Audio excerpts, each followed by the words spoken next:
apa saja isi pikiran bawah sadar seseorang. Dalam sebuah seminar saya didaulat menjadi salah satu narasumber. Seminar yang diselenggarakan ini berjudul Eksis di Tengah Krisis.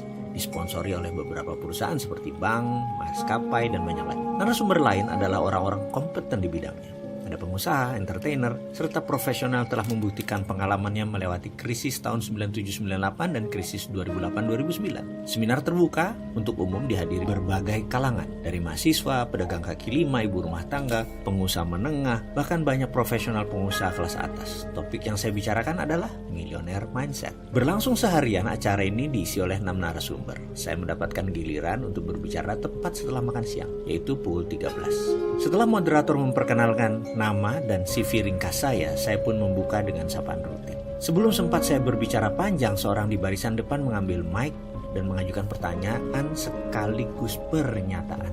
Pak Mardigu diundang sebagai apa kapasitasnya? Millionaire Mindset itu apa hubungannya dengan seminar ini? Kalau tidak ada hubungannya sebaiknya kita lewati saja, katanya. Kontan saya terkejut, dan belum berhenti keterkejutan saya, peserta lain mengajukan pertanyaan senada dengan menggunakan mic satunya lagi. Dia berada di posisi barisan tengah. Apa hubungannya seorang pengamat teroris dan pengamat intelijen dengan seminar eksis tengah krisis ini? Lalu membawakan tema Millionaire Mindset lagi. Apa Bapak seorang milioner? Peserta tersebut memprotes dan bertanyakan keabsahan ilmu saya dan korelasi dengan isi seminar. Peserta yang pertama bersuara menambahkan, apakah Anda pebisnis? Apa buktinya Anda pebisnis dan milioner? Jangan sampai Anda mengada-ngada. Seminar ini tentang eksis di tengah krisis. Apa hubungannya dengan narasumber ini? Tadi dari Kacang Garuda menceritakan pengalamannya dan kami sangat terinspirasi. Lalu Pak Lim Syobok dari Triwarsana Dunia Entertainment membuktikan kepakarannya. Terakhir Pak siapa itu dari bank. Dia berusaha mengingat-ingat tapi lupa. Beliau adalah mantan Menteri Keuangan. Catatan ya. Anda membawakan Millionaire Mindset, dia lanjutkan. Sementara kami kenal Anda seorang pakar teroris, pencuci otak teroris. Apa kami mau dicuci otaknya atau bagaimana ini?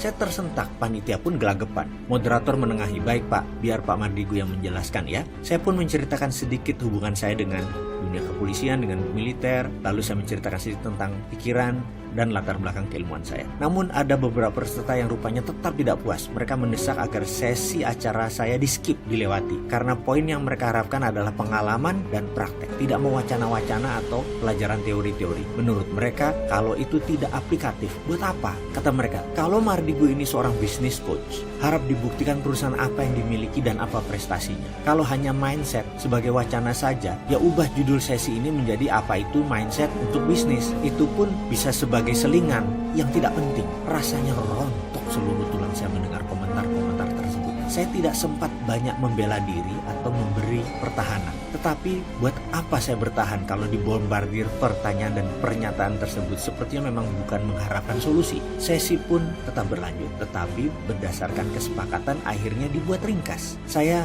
lakukan tetap dengan semangat. Ini bukan kiamat, itu pikiran saya. Ini cambuk positif. Ini mungkin batu asahan terkeras yang akan membuat pisau saya lebih tajam. Bagi saya, moral story atau hikmah yang saya dapat adalah tidak semua orang suka dengan kita. Tidak semua orang kenal dengan saya. Tidak semua orang tahu produk saya. Tidak semua orang nyaman dengan keberpihakan saya. Tapi itulah hidup. C'est la vie. Jujur, saya gemeter dan gentar di seminar tersebut. Di balik senyuman dan perkataan saya itu, saya sedang mengalami masalah keuangan cukup besar. Cerita ringkasnya seakan sekelebat lewat dengan cepat dalam pikiran saya saat mengingat kembali kejadian yang sedang saya alami. Ayah saya baru berpulang ke rahmatullah. Waktu itu kami kurang tahu bahwa ternyata ayah kami menjaminkan rumah satu-satunya tempat tinggalnya ke bank untuk sebuah proyek. Proyek ini dia lakukan berdua dengan mitranya, seorang yang berkewarganegaraan Singapura namanya Yulian. Yang mengagetkan adalah mitra tersebut kabur tidak bertanggung jawab membawa uang investasi tersebut. Awalnya kami tidak tahu, tapi ketika petugas bank bolak-balik ke rumah menanyakan kewajiban cicilan yang sudah 9 bulan tidak dibayar, saya terkejut. Saya pun menghadap kepada bank tersebut dan mereka membuka informasi semuanya. Saya sangat kaget karena kalau dinilai secara keuangan saat itu, ibu saya yang tinggal di rumah itu tidak memiliki harta apapun.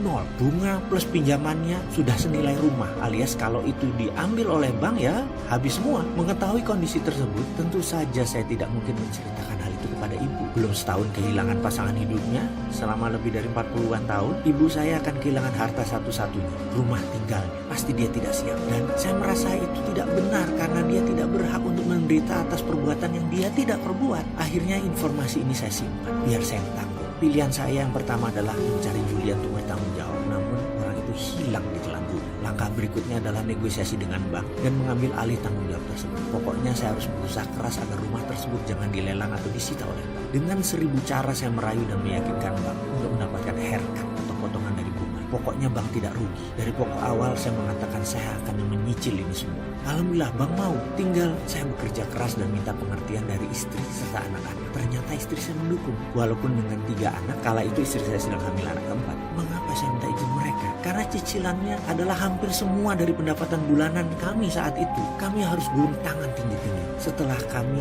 berjalan kira-kira 1 tahun, suatu hari ibu tercinta mengatakan bahwa ia ingin pindah ke kampung halaman di Jawa Timur. Ia ingin menjual rumahnya sebagai modal beli lahan untuk berkebun dan sedikit uang untuk hidup. Kata-kata ini bagai petir di siang bolong yang menggelegar. Memang sudah hak ibu saya untuk melakukan itu. Tapi kalau dijual saat itu, hampir semuanya uangnya akan diambil bank. Artinya ibu saya hanya mendapat kira-kira 10%.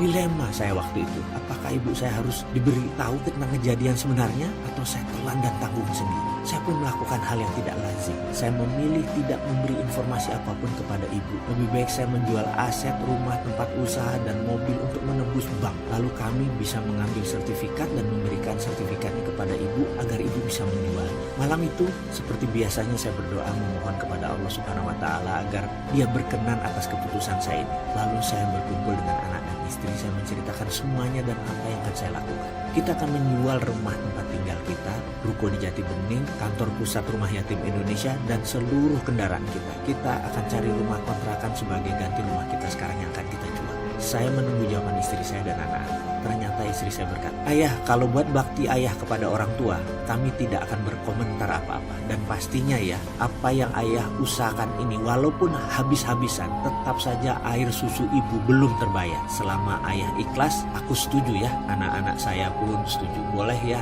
jual aja demi eyang. Perjuangan ayah pasti berat, kami percaya kok." Saya menundukkan wajah saya dan air mata saya pun ada di ujung mata. Kemudian saya mengangguk, "Terima kasih bunda, terima kasih anak-anakku. Ayah janji akan buktikan kepada kalian, ayah kalian ini terbuat dari apa." Akhirnya kami pun menjual rumah, ruko, 4 mobil. Semua kami lakukan segera agar bisa langsung menembus rumah ke bank. Dalam seminggu, sertifikat asli sudah di tangan ibu tercinta yang menyambut dengan senyum. "Ibu pulang kampung ya mas, ibu mau berkebun. Boleh ya, pamit ya." Kami hanya mengangguk melihat ibu tersenyum, hati kami pun sumringah, enteng dan lega. Dan seperti dugaan kami sebelumnya, rumah tersebut cepat terjual. Ibu pun pindah dari kota Jakarta ke Malang, Jawa Timur. Malam, sebelum acara Eksis di Tengah Krisis, saya membuka pintu kamar anak-anak di kamar sebelah, di rumah kontrakan yang kecil dan sempit. Ketiga anak kami sedang meringkuk tidur beralaskan bed cover. Kami tidak memiliki tempat tidur buat mereka. Tempat tidur hanya satu untuk dedek yang kecil yang baru lahir di kamar sebelah, di mana kami bertiga himpit-himpitan. Saya selimuti ketiga anak kami,